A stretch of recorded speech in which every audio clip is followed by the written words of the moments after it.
presenting by Deep Music। नमस्कार दोस्तों, नए नए छत्तीसगढ़ी गाने सुनने और देखने के लिए हमारे दीप म्यूजिक चैनल को अभी सब्सक्राइब करें और बेल आइकॉन के बटन को क्लिक करें।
नाचत हवे गाँव गली पारा, छत्तीसगढ़ के सबो जिला में बाजत है नगारा।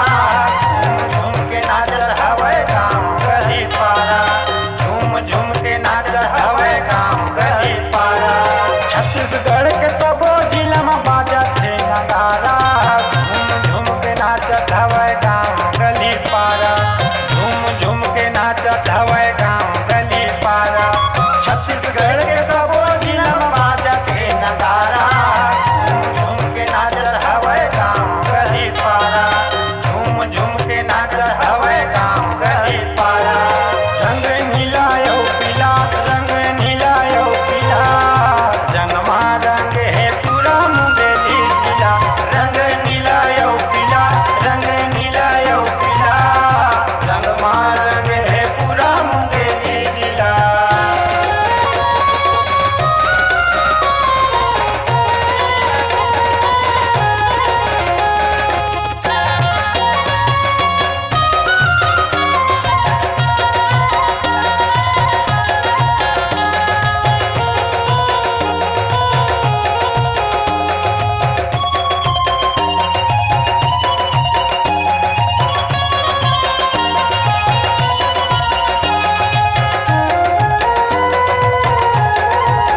सबो खेलत हवे संगमा, संगी जमुरी सबो खेलत हवे संगमा।